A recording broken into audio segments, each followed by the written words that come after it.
임진왜란의 참화 속 잿더미로 변해버린 조선의 법궁 경복궁. 그로부터 270여 년 폐허 속에서 신음하던 경복궁에 새로운 바람이 불어오기 시작한다. 어린 아들 고종을 대신해 강력한 섭정을 펼치던 흥선대원군.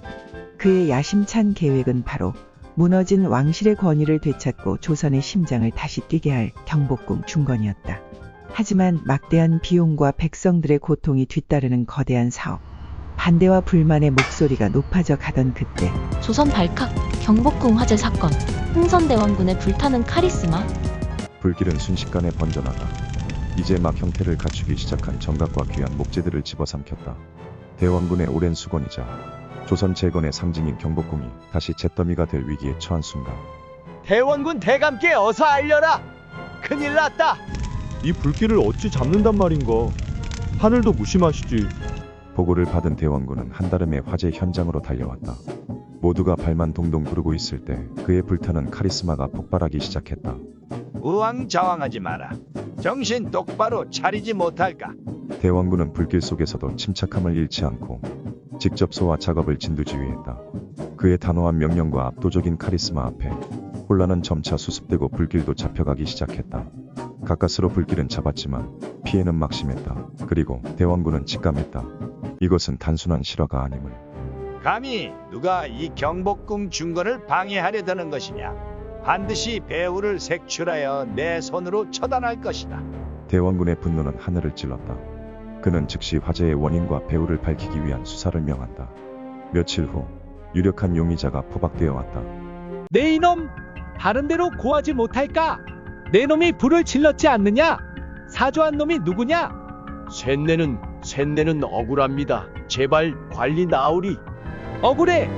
이놈이 아직도 정신을 못 차렸구나! 여봐라! 매우 쳐라! 멈추어라. 지금 뭘 하는 게냐? 대원군 대감! 마침 방화범을 잡아 죄를 묻고 있었사옵니다. 이놈이 배후를 실토하지 않아. 되었다. 내 놈의 보고는 듣지 않겠다. 내가 불을 질렀느냐? 변명 말고 사실을 고하라. 그리하면 내 놈의 사연이라도 들어줄 것이다. 소인이 불을 지른 것은 100번 죽어 마땅한 죄입니다. 허나 소인의 아내가 병들어 죽어가는데 원납전을 내지 못해 최주부 나으리께 독촉을 당했습니다.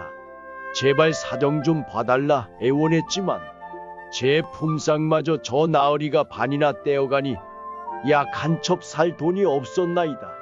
아내는 결국 제 눈앞에서 굶주리는 아이들을 보며 이 모든 것이 저 나으리의 탐욕과 이 미친 공사 때문이라 생각하니 눈앞이 캄캄해져 저도 모르게 이 불은 저 탐욕스러운 관리와 세상을 향한 소인의 한 맺힌 절규였나이다.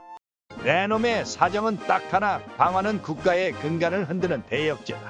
내 죄는 결코 용서받을 수 없다. 허나 내 이놈 최주부 감히 나의 이름으로 백성의 고열을 빨고 부역장의 돈까지 횡령하여 이 중건 사업에 누를 끼쳤단 말이냐. 내 놈의 죄 또한 방화범 못지않다. 여봐라. 당장 저 방화범과 최주부를 함께 하옥하라. 그리고 최주부와 관련된 모든 비리를 철저히 조사하여 관련된 놈들을 모조리 색출해 엄벌에 처할 것이다. 대원군은 방화범을 엄벌하면서도 사건의 근본적인 원인이 된 관리의 비리 또한 단호하게 처단했다. 그의 목표는 오직 하나, 경복궁 중건의 성공적인 완수였고 이를 방해하는 그 어떤 내부의 부패도 용납하지 않겠다는 강력한 의지를 보여준 것이다. 화재 사건과 그 이면에 숨겨진 백성들의 절규는 대원군의 중건 의지를 더욱 강하게 만들었다. 그는 더욱 강력한 카리스마로 반대 세력을 누르고 목표를 향해 거침없이 나아갔다. 수많은 논란과 희생 속에서 흥선대원군은 마침내 조선의 심장 경복궁을 다시 세웠다. 그의 강력한 카리스마는 무너진 왕실의 권위를 일으켰지만 그 과정에서 흘려야 했던 백성들의 눈물 또한 우리는 기억해야 합니다.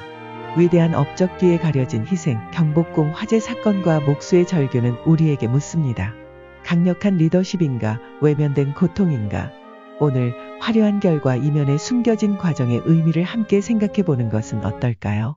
다음 시간에는 조선의 역병 창궐 사건에 대해 알아보겠습니다. 구독, 좋아요 눌러주시면 오늘 행복한 일이 생깁니다.